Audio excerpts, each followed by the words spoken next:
The city has agreed to apply for on behalf of the Floresville Economic Development Corporation. My name is Ernie Gonzalez, President and CEO of the EMC Strategy Group, and today's date is July 28, 2022. It's just after 5:02 p.m. And so I'm going to go through if you could direct your attention to the screen, I'm going to go over the project overview. So the City of Floresville is considering action to submit an application on behalf of the Floresville Economic Development Corporation to the Texas Parks and Wildlife, TPW, for a local parks grant for the development of the Floresville Pickleball Court project. Only cities and counties are eligible to apply, so this would be a collaborative agreement between the city and the EDC. The grant maximum is $150,000, but I'm told that if the project goes over, the Texas Parks and Wildlife will consider providing more resources. There is also a $10,000 minimum grant, and there's also a local match requirement that can be done in gifting kind services and also other soft cost services that were incorporated in developing the project. So we know that there is a need to create new outdoor recreation amenities. The city has limited parks and recreation opportunities, so the addition of this pickleball park would be the first of its kind outside of San Antonio within the San Antonio metro region. So that's an exciting opportunity. I've spoken to the folks over at Texas Parks and Wildlife. Last year during their funding cycle, they had no request for pickleball courts. So when we were talking about the development of this project, Texas Parks and Wildlife was very excited about this opportunity that the city and the EDC are pursuing. So this would be the location of the pickleball court would be part of the Floresville Regional Business Park, which is right across the street at the old Phelps building. The brand new name is still subject to change, but it's at the old Phelps building is where we would construct this pickleball court. The idea is that it would attract outside visitors from outside the city.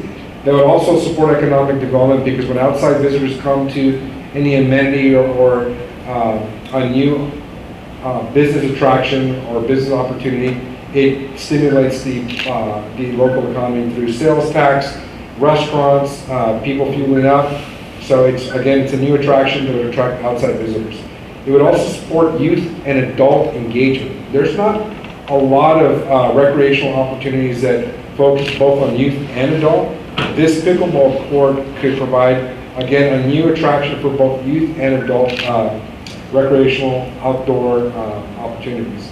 Again, it would be the only pickleball court in Wilson County. And again, I want to emphasize the only pickleball court outside of the San Antonio metro region. This is a concept design, a rendering that was drawn up by LPA Designs out of San Antonio that shows the full campus of the business park center across the street. So there'd be a section there for restaurants, farmers market, playground, multi-use courtyard that could also host entertainment opportunities or entertainment events, incubator lease spaces which would host small businesses, a food truck area, plenty of parking, also the market patio, and then in this particular grant that we're seeking is the funding for the pickleball court. You see there's 3 different courts that are there. So again, it could be 3 different games going on at the same time. These pickleball courts, by the way, the material that they use on the ground is sustainable. It can last up to 40 years, and it's zero escaping. So it actually is good for the environment because there's no water involved. There's no mowing lawns. The only thing that you got to do is just maintain it by making sure that debris is swept off, and you can use an air blower for that. It's very low maintenance. It's very similar, if you're not familiar with the pickleball court, it's very similar to the court of a tennis court. So you can Google it. It's actually a sport that's actually become quite popular in larger communities. And surprisingly enough, I want to announce that there is not one single pickleball court in the Rio Grande Valley, which I thought was surprising because it's a very large area. So again, the only pickleball courts in the region are located in San Antonio and in Austin. So a new attraction that would attract a lot of folks. So that is the rendering. We will also make that available online so that people can review that. It is subject to change. And every part of this plaza, by the way, and business center and the pickleball park is fully ADA compliance. Okay? The process. So there is a process in applying for this grant. There's Texas Parks and Wildlife training that my team has gone through. It's to make sure that we understand the application process. As part of the training, we've also had a lot of engagement with the Texas Parks and Wildlife out of Austin. We've had numerous Teams meetings, conference calls, and webinars in the development of this project. Today, the City Council will entertain action on approving a resolution authorizing the city manager to proceed with the application process. This public meeting is part of the community input, but I do want to announce that on December the 13th of 2021, the FEDC held a public meeting to discuss the business plaza across the street, and we also talked about the outdoor recreation element of this project. So although this is a public meeting, on today's date, we held one on December the 13th. Then there is city action that will be done, city council action with a resolution. The application process is ongoing. We anticipate to submit the application by no later than the deadline. Obviously, Monday at 5 p.m. is the deadline, and we're about 80% done with the application. So we've gotten a lot of support from the city, the FEDC, the design company out of San Antonio, LPA, and then the Texas Parks and Wildlife and my staff. If the Texas Parks and Wildlife awards a grant to the city, at that point, the city will entertain or will go into an interlocal government agreement with the FEDC. Because the city is applying on behalf of the FEDC, the project is located on FEDC property, so an interlocal government agreement is required.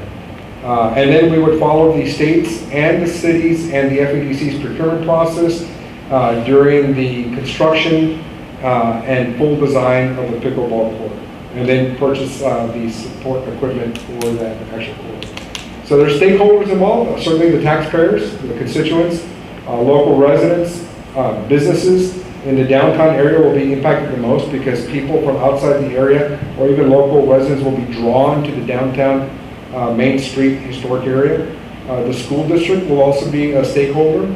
Outside visitors, again, youth groups, adult groups, and faith-based organizations. So it impacts the entire community, and not just in the city, in the entire county. So we're excited about the city working in the spirit of cooperation with the FEDC.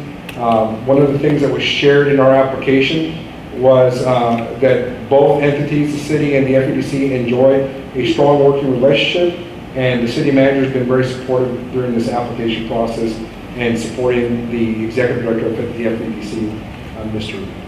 So at this point, I know that we have two constituents in the area that would like to ask possible questions. I'm here to answer anything you may have. Okay, if not, no comments.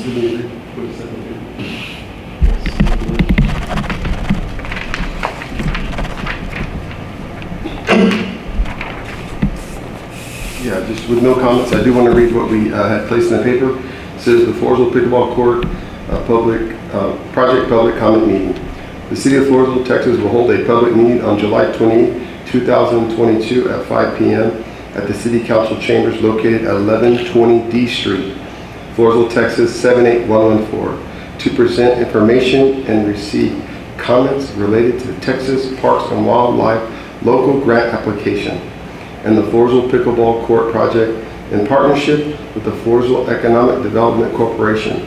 Please contact Ernie.Gonzalez at emcstrategicgroup.com or call 210-960-4340, extension 101 for questions.